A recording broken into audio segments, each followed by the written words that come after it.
Madam जी interview दे रही हैं। जो हैंड राइटिंग थी वो 3 हैंड राइटिंग में आई थी और एक कुछ इस तरीके से लिखा हुआ था जैसे हमने अपने क्वेश्चन के सच का कुछ प्रतीक जो न्यूज़ चल रहा है, ये चैनल वाले जो मैडम जी से बातचीत कर रहे हैं। चीज़ों को आप बना रहे हो, इवन आप क्वेश्चन लिख रहे हो, उसके चार्जर जो ऑप्शन होते हैं वो आप लिख रहे हो। आपके पास कितना टाइम है?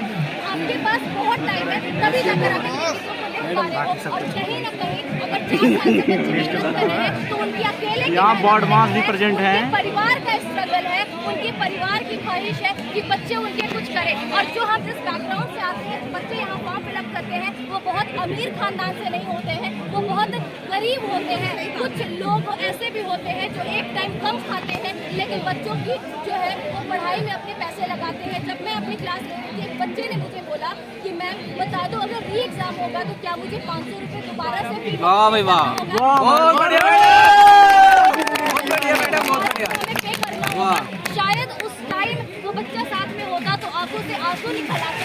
Right madam, right. इंसान को कैसे भी करके मुझे उस टाइम ये रियलाइज हुआ कि बच्चों की मजबूरी मैडम जी किस हद इंटरव्यू तक है। देते हुए एक जो है बच्चे बच्चों से को हमने संबोधित कर रही लाइव बात करी थी, दिलासा दिया है। फोन कॉल पे बात दिलासा, करी थी। वो लड़की ऊर्जा, ने जोश बोला से बच्चे कि देख मैम, करके अभी हम ताली पेपर देते हैं। जाकर दे दिए लेकिन अगली बार पेपर देने के लिए बहुत बढ़िया मैम, बहुत बढ़िया।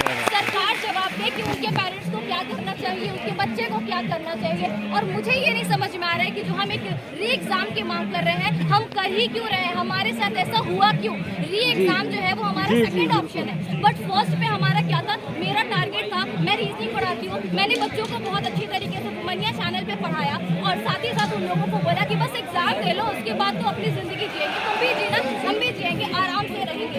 लेकिन एग्जाम देने के बाद क्या ये नौबत आनी थी, क्या हमारे साथ ये होना था? तो कहीं ना कहीं जो ये दिक्कत है वो चीजें बहुत ज्यादा यहाँ पे देखो मैडम जी सारी सच्चाइयाँ बता रही हैं। बच्चे सब लोग सबूत आ गए हैं, सबूत आ गया है। देखिए और बच्चे सबूत इतना बड़ा सबूत है कि पूरे भारत को फैला दो तो जो कम पड़ जाएगा।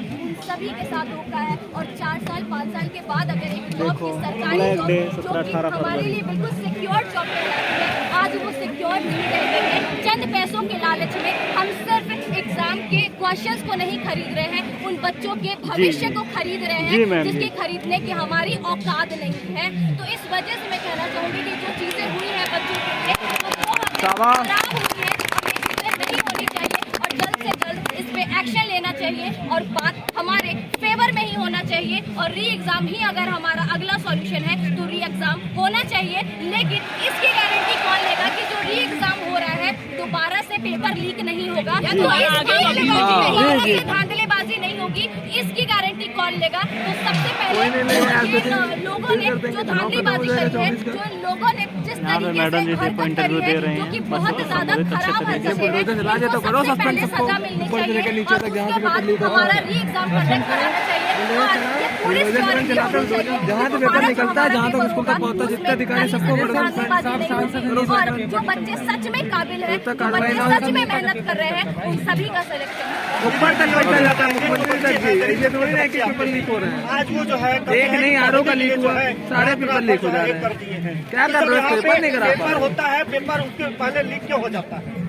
सिस्टम। मैं भी सोच ही रही थी, ये जब इन्होंने बोला तो वो मुझे बीच में टोकना सही नहीं लगा। मतलब क्वेश्चन ये उठ रहा है कि पेपर लीक हुआ तो हुआ कहाँ से? क्या एग्जाम से जस्ट पहले हुआ है या फिर काफी टाइम पहले हो चुका?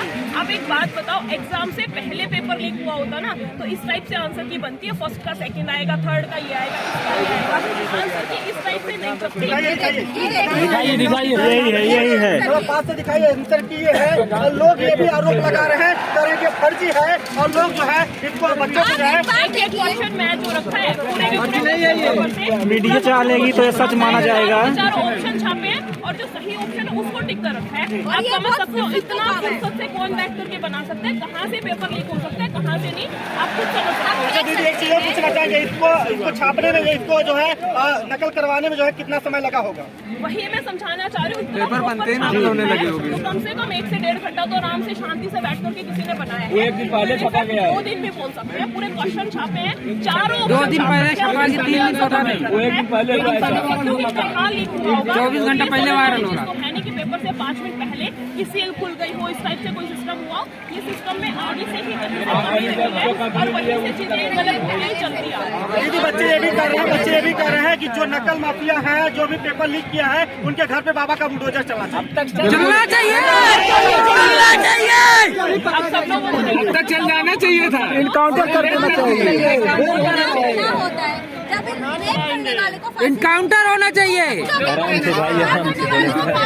ज्यादा सीरियस न हो। बच्चे नहीं है क्या? ये बच्चे नहीं है, इनके ये माँ बाप नहीं है। बड़े-बड़े कितने लोग मर गए पेपर देने हैं रोड में। अभी लखनऊ का केस हुआ था, बहन भाई आए थे पेपर देने, बहन भाई पेपर देने आए थे, ट्रक ने ऑन द स्पॉट दोनों मर गए। ये लखनऊ की वारदात है। मेरे पास पेपर आ गया, उनके माँ बाप से पूछिए जाके कहाँ गए मुख्यमंत्री जी, ऐसे सजाना चले जाता। पेपर था 3 से 5। सरकार को इस्तीफा दे देना चाहिए।